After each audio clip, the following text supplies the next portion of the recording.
રાજકોટમાં ગેરકાયદે જય કિશન સ્કૂલ અંગે સૌથી મોટા સમાચાર આવ્યા। સ્કૂલનું ગેરકાયદે બાંધકામ દૂર કરવામાં આવશે। આરએમસીના ડેપ્યુટી મ્યુનિસિપલ કમિશનર CK નંદાણીની TV9 સાથે ખાસ વાતચીત થઈ। બાંધકામ ગેરકાયદે છે તેની માહિતી મળી અને આજે જ અમારી ટીમે સ્થળની વિઝિટ કરી હતી। અગાઉ 21 એપ્રિલ 2023ના રોજ બાંધકામ અટકાવાયું હતું।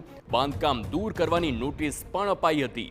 1.5 વર્ષ સુધી કેમ કાર્યવાહી ન થઈ તે અંગે પણ તપાસ કરાશે તેમ તેમનું નિવેદન છે।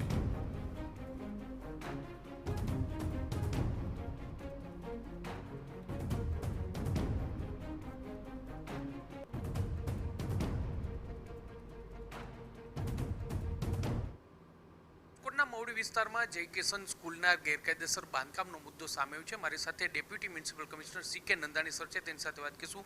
સર, જય કિશન સ્કૂલનું જે ગેરકાયદેસર બાંધકામ સામે આવ્યું છે, આખા મામલામાં શું કાર્યવાહી મહાનગરપાલિકા અત્યારે કરી રહી છે? અગાઉ આ મિલકતને 262ની નોટિસ અપાયેલ છે। હાલ અગાઉ જે 262ની નોટિસ અપાયેલ હોય પણ વિશેષ કાર્યવાહી ન થયેલ હોય એનું લિસ્ટ કાઢી અને કાર્યવાહી કરવા જઈ રહ્યા છીએ। એ પૈકી આજે અમે આની સ્થળ મુલાકાત લીધી હતી। હવે એને આખરી નોટિસ આપી દઈશું।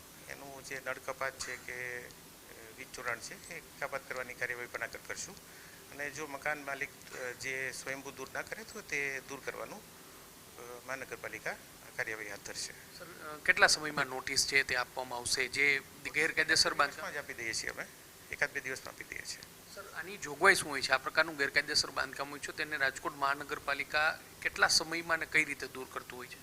સમય માટે તો કોઈ જોગવાઈ નથી, પણ એ બને એટલું વહેલું અમે આ દૂર કરી દઈશું। છેલ્લા 1 વર્ષ, કારણ કે જે નોટિસ સામે આવી છે લાંબુ સમય થઈ ગયો છે અને આ સ્કૂલ છે ત્યાં શૈક્ષણિક કાર્ય પણ ચાલુ છે, તો આટલા સમય મહાનગરપાલિકાના ધ્યાને ન આવ્યું કે શું કહેશો આને લઈને? હું માનું છું આ ધ્યાન ઉપર હતું એટલે તો 260 આપેલી હોય, પછી કાર્યવાહી થયેલ નથી। શું કામ કાર્યવાહી થયેલ નથી એ આપણી પાસે અત્યારે હાલ માહિતી નથી, પણ આપણે કાર્યવાહીઓ કરી રહ્યા છીએ।